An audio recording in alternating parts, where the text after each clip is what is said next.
अब हम एक स्टोरी से शुरू करते हैं, संघर्ष और सफलता। एक बार स्पेन में पिकासो जो हैं वो बहुत बड़े चित्रकार थे और बहुत पेंटिंग्स बनाया करते थे। तो एक बार एक स्त्री उनके पास आई, बोली कि मैंने आपको पहचान लिया है, आप पिकासो हैं, आप मेरे लिए एक चित्र बना दीजिए। तो पिकासो ने कहा कि इस समय मेरे पास ना कोई पेंट है, ना ब्रश है, ना मेरे पास कैनवस है, ना कोई पेपर है, कैसे चित्र बनाऊं। पीछे ही पड़ गई, चित्र बना दीजिए, चित्र बना दीजिए, चित्र बना दीजिए। बहुत ज़्यादा जिद करने लगी। तो पिकासो ने अपने जेब में से एक पेपर निकाला और उनके पास पेन तो था ही, पेन से एक चित्र बनाया। उसने कहा कि उसको बनाने में उनको 10-15 सेकेंड लगे। उन्होंने कहा जाओ, ये $1 मिलियन का चित्र है, $1 मिलियन का। $1 मिलियन मतलब 10 लाख। तो उसने कहा कि मजाक कर रहे हैं, ऐसे कैसे हो सकता है। ये तो उन्होंने ऐसे ही बना दिया 10 सेकेंड में। वो कह रहे $1 मिलियन का चित्र है। खैर वो बाजार गई, पेंटिंग का जो वो था उसमें गई, पूछा तो लोगों ने कहा कि ये $1 मिलियन का ही है। तो फिर वो पिकासो के पास गई कि नहीं, आपने कहा था कि $1 मिलियन का चित्र है, वो वास्तव में $1 मिलियन का ही था। क्या मैं आपकी स्टूडेंट बन सकती हूँ? आप मुझे भी सिखा सकते हैं? 10 सेकेंड में, तो 10 मिनट में मैं आपकी जैसी पेंटिंग बना लूँ। तो वो हंसने लगे, बोले मुझे ये पेंटिंग बनाने में 30 साल मेहनत करनी पड़ी। 30 साल। तुम 30 साल देने को तैयार हो? तुम 30 साल देने को तैयार हो तो मैं तुम्हें स्टूडेंट बना लेता हूँ। तो गुरु ने कहा कि बिना मेहनत के कोई सफलता नहीं मिलती। तो जब हम दूसरों को सफल होते देखते हैं तो हमें बड़ा आसान लगता है। को लगता है इसमें क्या है, ये तो हम भी कर सकते हैं। इंसान तो बड़ी जल्दी और बड़ी आसानी से सफल हो गया। मतलब ये इंसान तो बड़ी, ही इज़ वेरी लकी। क्या कहते हैं? He is very lucky. तो बहुत जल्दी से और आसानी से सफल हो गया। सफलता के पीछे इतने वर्षों की मेहनत छिपी हुई है, ये कोई नहीं देख पाता। अब जैसे मोदी जी को लोग कहते हैं पर 40 साल वो बिल्कुल पीछे गई, उनका नाम ही नहीं था। अब अम्मा जी ने कितनी मेहनत करी, गुरु जी जो हैं अपनी यंग एज से लगे हुए हैं, मुश्किल से 30 साल के होंगे तब से लगे हुए, और 70 साल के हो गए। 40 साल की मेहनत है पीछे। तो हर चीज़ के पीछे मेहनत होती है। बिना मेहनत के कोई सफलता नहीं मिलती। सफलता तो बड़ी आसानी से मिल जाती है, शर्त यह है कि सफलता की तैयारी में आप अपना जीवन कुर्बान करना चाहें। कह रहे हैं सफलता मुश्किल नहीं है, पर आप अपना जीवन भी तो कुर्बान करें। आप निरंतर लगातार बिना बहाने बनाए, बिना मन को देखे, आज मेरा मूड है, आज मेरा मूड नहीं है, आज मेरे तो सोने का मन है, आज तो मेरा टीवी देखने का मन है, आज तो मेरा घूमने का मन है। No, you have to lead a discipline life. जीवन में डिसिप्लिन चाहिए। तो बोले लाइफ में डिसिप्लिन हो तो आप अपने लक्ष्य के प्रति जागरूक हों, आप खूब मेहनत करें, जिस फील्ड में आपको आगे बढ़ना है सबके हित के लिए जिएं, सबके लिए जिएं। पिछले संडे एक लेडी आई थी तो कहनी थी कि उनको भी शुगर है। कहनी थी मेरी तबीयत काफ़ी ख़राब रहती है। तो उनसे पूछा आप योगा करती हैं? हाँ। एक्सरसाइज करती हैं? हाँ। सत्संग सुनती हैं? हाँ। तो मैंने कहा आप सबके हित के लिए जीती हैं ना? तो निष्काम सेवा नहीं है। तो सब चाहिए। You need the whole package. सेवा, सुमिरन, सत्संग सब होना चाहिए। तो उनसे कहा सेवा भी करिए। हमारे मन में सबके प्रति दर्द होना चाहिए, एक प्रेम होना चाहिए। जैसे बादल होते हैं तो मुझे तकलीफ होने लगती है इस मौसम में, वैसे नहीं कि भैया किसान जिसने पूरी साल मेहनत करी है, अब फसल कटने को तैयार खड़ी है, अब बारिश हो जाएगी तो वो उसकी फसल कहाँ जाएगी। लोग कहते हैं गर्मी कम हो गई, बहुत अच्छा मौसम हो गया। अरे भैया किसान का भी तो सोचो। तो जो हमें अनाज दे रहा है, जो हमें हमारा पेट भर रहा है उसको कितनी दिक्कत है। वो ही सबसे देश में गरीब है। हमें फल सब्जी अनाज जो दे रहा है वही देश में सबसे गरीब हो। क्यों?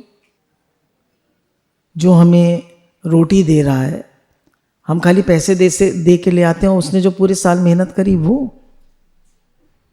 तो हम काउंट ही नहीं करते। तो एक एक आदमी की मेहनत को समझिए। हमारे उधर पहले आउट हाउसेस में पुराना घर था, तो आउट हाउस में सेवाधारी रहते थे। तो उनके एक लड़के ने एक बार सब्जी का ठेला लगाया था। तो सुबह 4 बजे उठ के या 3 बजे उठ के मंडी जाना पड़ता था। फिर सब्जी लाता था, उसमें कुछ बिकती थी, कुछ नहीं बिकती थी, कुछ खराब हो जाती थी, तो वो लोग घर में बना लेते थे। पर उसको लॉस ही हुआ, छोड़ दिया उसने। तो जो गुरुजी कहते हैं वो ठेला नहीं, वो अपना घर ढो रहा है। उसको एक ठेले वाले को, एक रिक्शे वाले को कोई ज़मीन नहीं खरीदनी, उसको घर नहीं बनाना, उसको तो अपनी रोजी रोटी चलानी। उससे भी हम बार्गेनिंग करते हैं। उसके दर्द को, उसकी तकलीफ को हम नहीं समझते, वो कितनी मेहनत कर रहा है। तो गुरु हमें दिखाते हैं कि अंडरस्टैंड एवरीबडीज सॉरो, उसकी तकलीफ को, उसके दर्द को समझिए। आप हर एक का दर्द समझेंगे, हर एक के लिए सोचेंगे, आपके लिए भी सब सोचेंगे। प्रकृति सोचेगी, कोई सोचे ना सोचे, प्रकृति सोचेगी आपके लिए। When you have a big goal for the service of all, then the whole nature conspires to help you achieve your dream. जब आप पूरी प्रकृति को सर्व करना चाहते हैं तो पूरी नेचर, पूरी प्रकृति कंस्पायर करती है कि आप भी अपनी ड्रीम को अचीव करें। पर आप भी तो बड़ा लक्ष्य रखिए कि मेरा भी महान लक्ष्य हो, मैं सबके लिए जीऊँ, मेरा जीवन सबके लिए हो। सर्वभूत हिते रता, मेरा लक्ष्य भगवान है और सबको भगवान को याद करना और सबकी सेवा करना। खुद को तपाकर संघर्ष कर अनुभव हासिल करता है वह कामयाब हो जाता है। जो खुद को तपाकर, है ना, खुद तप करता है, तपाकर संघर्ष करता है, उसको अनुभव हासिल हो जाता है, कामयाब हो जाता है। लेकिन दूसरों को लगता है कितनी आसानी से सफल हो गया। परीक्षा तो केवल 3 घंटे की होती है, लेकिन 3 घंटे के लिए पूरे साल पढ़ना पड़ता है। गुरु कहते हैं जो ओलंपिक्स मेडल जीतते हैं उनका 3 मिनट या 5 मिनट का शो होता है, तो उसमें उनको कितनी मेहनत करनी पड़ती है, पूरा जीवन देना पड़ता है। हे नाथ, हे नाथ, सफलता अनुभव और संघर्ष मांगती है, और अगर आप देने को तैयार हैं तो आपको आगे जाने से कोई नहीं रोक सकता। तो सफलता क्या मांगती है? अनुभव और संघर्ष, एक्सपीरियंस एंड स्ट्रगल। चलता रहे पथ पर, चलने में माहिर बन जा। चलता रहे पथ पर, चलने में माहिर बन जा, या तो मंजिल मिल जाएगी या अच्छा मुसाफिर बन जाए।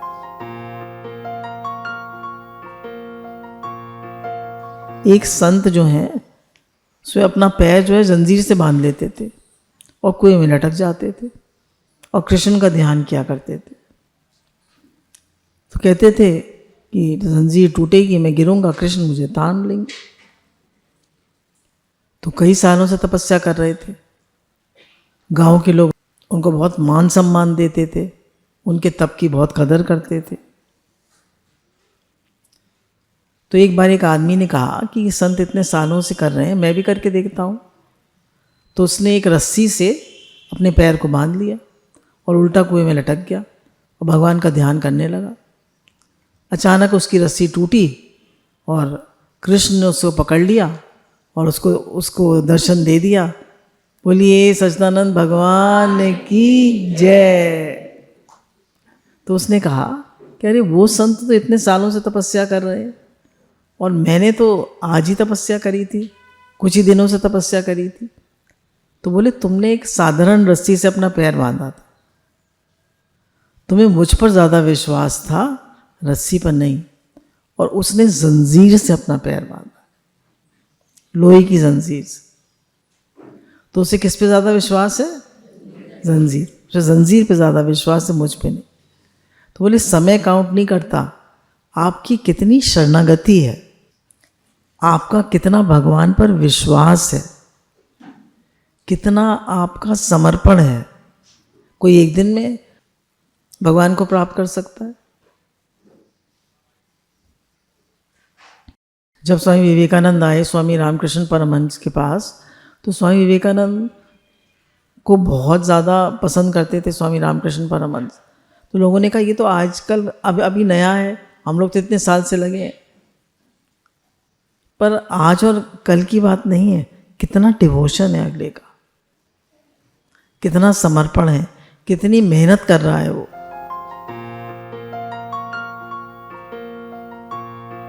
एक सौदागर था, दूसरी कथा है, वो सी पे ट्रैवल किया करता था, समुद्र में, बहुत बड़ा सौदागर था।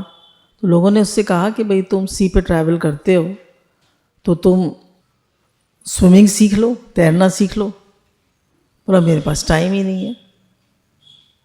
बोला इतने तूफान आते हैं, कभी भी तुम्हारी मौत हो सकती है, कभी भी ऐसा कारण आ जाए।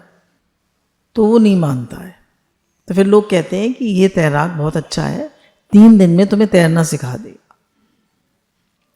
तो कहते हैं 3 दिन में तो मैं लाखों कमा लूँगा, मेरे पास टाइम नहीं है तैरना सीखने का। उन्होंने कहा अच्छा तुम तैरना नहीं सीखना चाहते तो ऐसा करो कि कोई आसान उन्होंने कहा तैरना नहीं सीखना चाहते तो कोई आसान तरकीब बताओ कि जिससे मैं कोई तूफान आए तो पार हो जाऊं।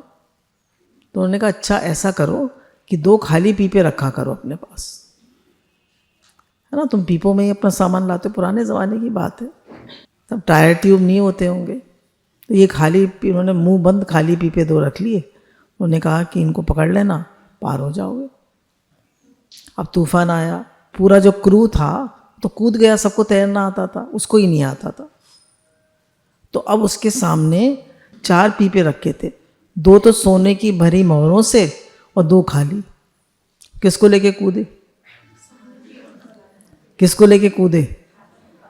पर वो किसको के लेके कूदा? सोने की मोहर। क्यों भाई? उसकी महत्व बुद्धि किस में थी? पैसे में। तो न डूबता तो भी पहले डूब गया, जैसी सोने के पीपे लेके कूदा फौरन डूब गया। हे नाथ हे नाथ हे नाथ, तो डूब गया। तो वो सौदागर तैरने के लिए समय नहीं निकाल सका था। क्या हम समय निकाल सकते हैं? उसे तो मौका भी मिल गया था और वो खाली पीपे लेके कूद सकता था, लेकिन वो भरे पीपे लेके कूदा। यही हाल हमारा भी है। अभी थोड़ा व्यापार संभाल लें, अभी मकान बना लें, अभी परिवार देख लें, तो बोला एक दिन सब चौपट हो जाएगा, एक दिन अंतिम समय भी आ जाएगा, फिर क्या करोगे? इसलिए रोज सोचो कि एक दिन संसार छोड़ के जाना है।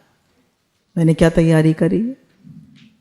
रोज तैयारी करो, रोज रोज थोड़ी देर भजन करो, सत्संग करो, सेवा करो, थोड़ा पढ़ो लिखो, मेडिटेट करो, रोज मेहनत कर। तैरना कब सीखेंगे? भजन करना कब सीखेंगे? इस संसार सागर में टूटी हुई नौका पे सब बैठे हैं। नहीं, शरीर क्या है? टूटी हुई नौका। कभी भी किसी का हार्ट फेल हो जाता है, कोई जी जाए तो 80 साल जी जाता है, 90 साल जी जाता है, और नहीं तो किसी का भी हार्ट फेल हो जाता है।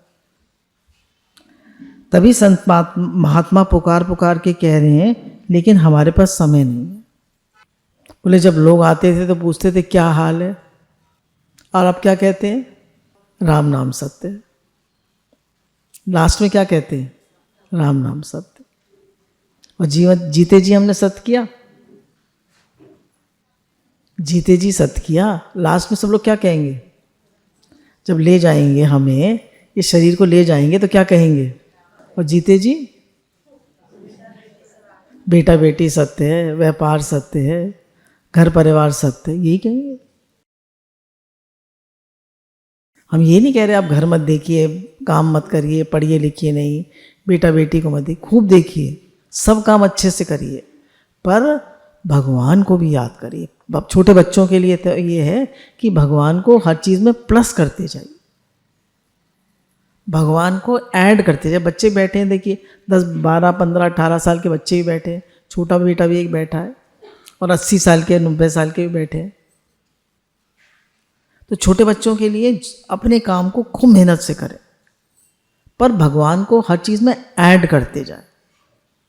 भगवान आपके लिए कर रहे हैं, आप करा रहे हो, आप कराने वाले हो, मेरी तो कोई शक्ति सामर्थ्य नहीं है, आप कराओ। कराते भी वास्तव में भगवान ही है, हमारी क्या शक्ति सामर्थ्य। मैं हूं निर्बल, वो है बलवान। हम निर्बल हैं, वो बलवान है। संत पुकार पुकार के कह रहे हैं, लेकिन हमारे पास समय नहीं है, यहाँ तक कि 2 खाली पीपे भी हमने साथ नहीं रखे, सत्संग और सेवा, या सुमिरन और सेवा, सेवा सुमिरन सत्संग, हमने 2 खाली पीपे साथ रखे। उनको भी हमने अहंकार और दौलत और दिखावे से भर रखा है। खाली पीपे को किससे भर रखा है? अहंकार, दिखावे और दौलत से। खाली पीपे को किससे भर रखा है? अहंकार, दिखावे और दौलत से। भरे भरे होने की आदत होती है, वे एक क्षण भी खाली होने पर राजी नहीं हो सकता। जो हर समय भरा हुआ है ना, और मतलब उस हर समय उसका माइंड कुछ ना कुछ सोचता ही रहता है, कभी खाली नहीं हो सकता। खाली इंदो भरजी बिंदो, मतलब खाली, मतलब जब आप खाली हैं तो क्या है ही भगवान। जब आपका माइंड में कोई थॉट्स नहीं है तो फिर क्या है ही भगवान। भगवान तो है ही, भगवान तो है ही, पर क्योंकि हमने अपने मन को विचारों से इतना भर रखा है, हमें उनका अनुभव नहीं होता। हम हैं ही शांत स्वरूप, आनंद स्वरूप, प्रेम स्वरूप, पर हमें उसका अनुभव नहीं होता क्योंकि हमने अपने मन को विचारों से इतना भर रखा। जब हम भगवान के समर्पित हो जाते हैं, सोचते नहीं हैं, टेंशन नहीं करते कि भगवान मैंने तो अपनी पूरी मेहनत कर दी, अब आगे आप जा, और मुझे पता है कि मेहनत कभी बेकार नहीं जाती। Hard work never goes waste.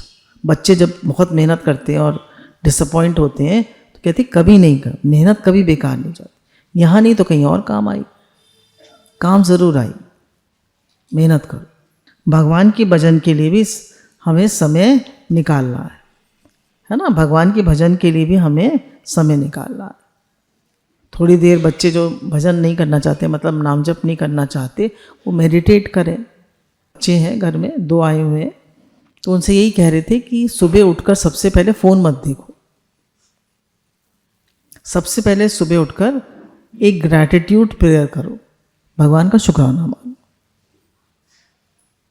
Second, कुछ 5 मंत्र अपने याद कर लो, जैसे गायत्री मंत्र है, कोई सरस्वती मंत्र है, सूर्य मंत्र है, और हमारा ओम त्र्यंबकम है, शिव जी का मंत्र है, और महामंत्र है। 5 मंत्र बोल लो और 10 पॉजिटिव एफर्मेशंस बोल लो, और फिर अपना डे स्टार्ट करो। कितनी देर लगती है? थोड़ी देर मेडिटेट करो, 10 मिनट 5 मिनट मेडिटेट करो। उठते ही हमारा मन खाली होता है ना, बिस्तर पे बैठ जाओ। उठते ही हमारा मन खाली होता है, नहीं विचारों से भरा होता है, खाली होता है। हम स्व से कनेक्टेड होते हैं। स्व माने हमारी आत्मा, हम स्वयं, हम उससे कनेक्टेड होते हैं। तो जैसे ही हम उठते हैं तो विचार आने से पहले हम अपनी स्व से कनेक्टेड होते हैं, अपनी आत्मा से। एकदम निर्विचार होके बैठ जाइए कि हे भगवान, there is nothing but God. और सिर्फ 5 मिनट्स 10 मिनट्स अपने को दीजिए। ग्रैटिट्यूड प्रेयर बोलिए, 5 मंत्र बोलिए, पॉजिटिव एफर्मेशंस बोलिए, और फिर अपना काम शुरू कर दीजिए। शुक्रानों में गुरु का शुक्राना है, माता पिता का शुक्राना है,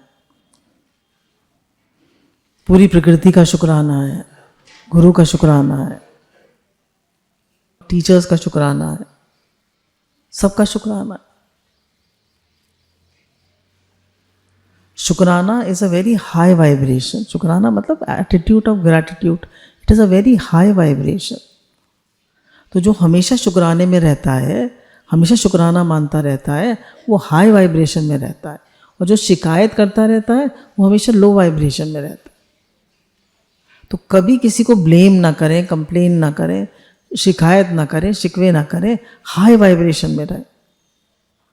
शुक्राना मानना means one of the highest vibration. खूब शुक्राना मानिए, खूब। बहुत से लोगों की तो बहुत शुक्राना मानने की आदत होती, छोटी छोटी बात का हर समय शुक्राना शुक्राना शुक्राना। गुरु भगवान के अनंत अनंत अनंत शुक्राने।